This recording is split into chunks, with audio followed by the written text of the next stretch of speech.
ជំរាបសួរពុកម៉ែបងប្អូនទាំងអស់គ្នាថ្ងៃនេះនាំ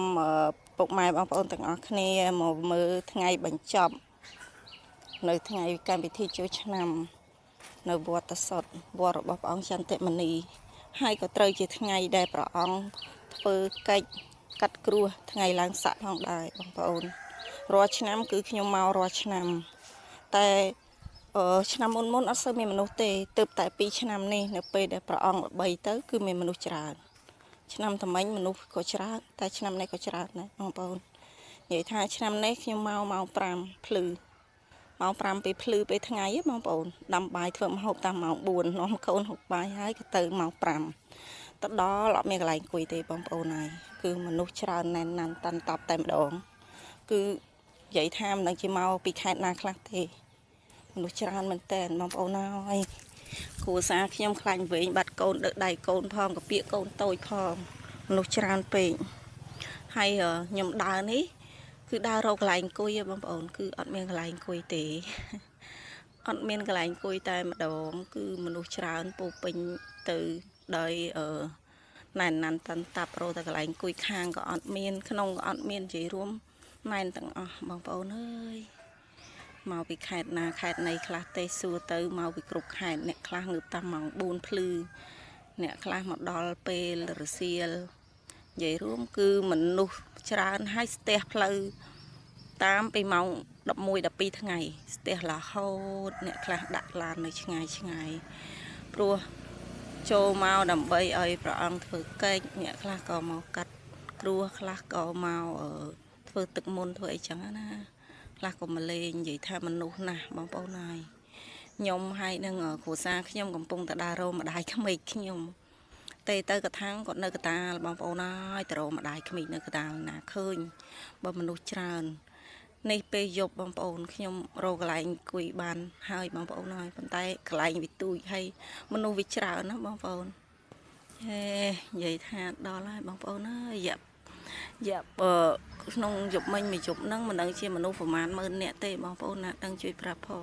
អត់ដឹងថាប្រមាណ10000នាក់ទេនិយាយថាមួយដំបងដឹងត្រូវប្រមាណអ្នកណាបងប្អូនសំទោសណាព្រោះវាច្រើនពេកបងប្អូនច្រើនពេកគឺច្រើនមែនតើច្រើនរកពាក្យនិយាយមិនត្រូវបងប្អូនឃើញអត់ទស្សនភាពថ្ងៃ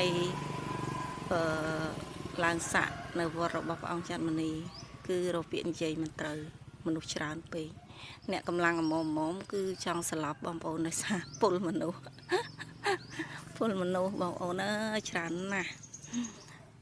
ច្រើនមែនតើសំបីតា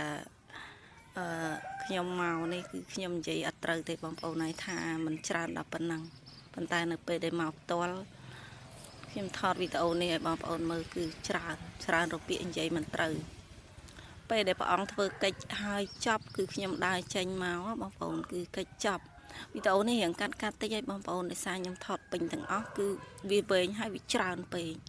នៅពេលព្រះអង្គធ្វើកិច្ចចប់ហើយចប់នៅពេលតែម៉ោង9បងប្អូនហើយដើរចេញទៅផ្ទះ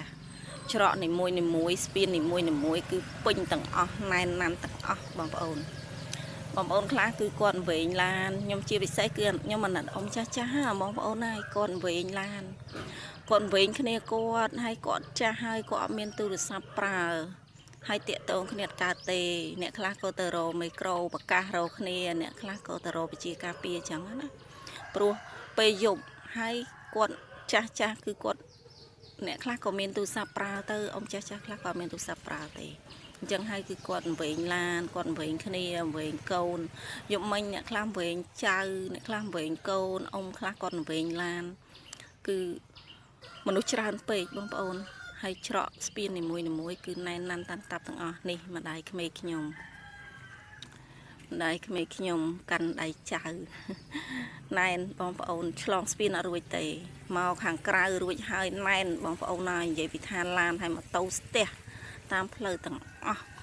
គឺអត់មានច្រកចេញរួចទេស្ពានក៏ស្ទះកន្លែងណាក៏ស្ទះដែរបងប្អូនហើយនិយាយថាមនុស្សច្រើននិយាយអត់ត្រូវហើយវីដេអូខ្ញុំថ្ងៃនេះប្រហែលមានតែប៉ុណ្្នឹងទេបងប្អូនហើយសូមអភ័យទោសបងប្អូនទាំងអស់គ្នានៅការដែលខ្ញុំ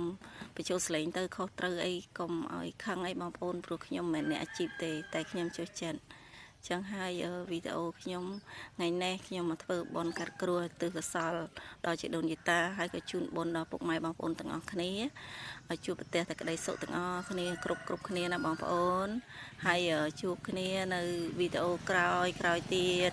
បើសិនជាបងប្អូនចូលចិត្តវីដេអូនេះខ្ញុំសូមជួយចុចfollow ឬក៏ជួយចុចបេះដូងម្នាក់មួយផងណាបងប្អូនព្រោះវីដេអូខ្ញុំមានតែប៉ុណ្្នឹងទេអរគុណច្រើនជួបគ្នានៅវីដេអូក្រោយបាយបាយ